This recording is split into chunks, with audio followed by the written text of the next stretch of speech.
شب خوابیدین؟ عادت دارین لای پنجره رو وا بذارید. نصف شب بلند میشین میبینین پتو رفته عقب، یه کوچولو اینجا بیرون یخ کرده. پتو رو که میکشینین رو کیف نمیده؟ یه چای خوردن کیف میده. دیر رسیدین، از پلا 2 تا یکی میدویم این بالا. این برای خیلی آرزوئه. همه نمیتونن این کارو بکنن.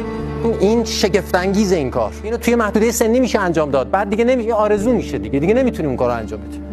طرف ریه‌اش آب آورده نمیتونه نفس بکشه، 6 ماه نشسته میخوابه. من همه زندگیمو میدم بتونم یه دقیقه مثل تو دراز بکشم.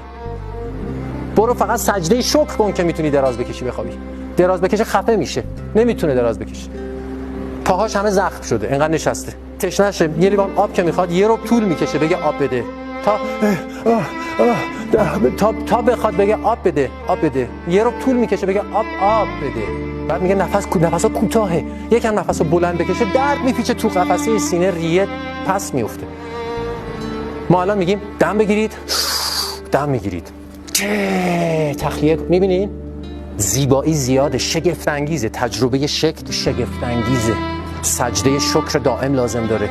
روح‌های زیادی هستن که تو صفن، میخواد بیاد شکل رو تجربه کنه، بدن تجربه کنه، از آش بخوره، بدوه، تجربه یک هماغوشی لذت بخش رو داشته باشه، میخواد نفس بکشه، میخواد آسمون به پرنده ببینه.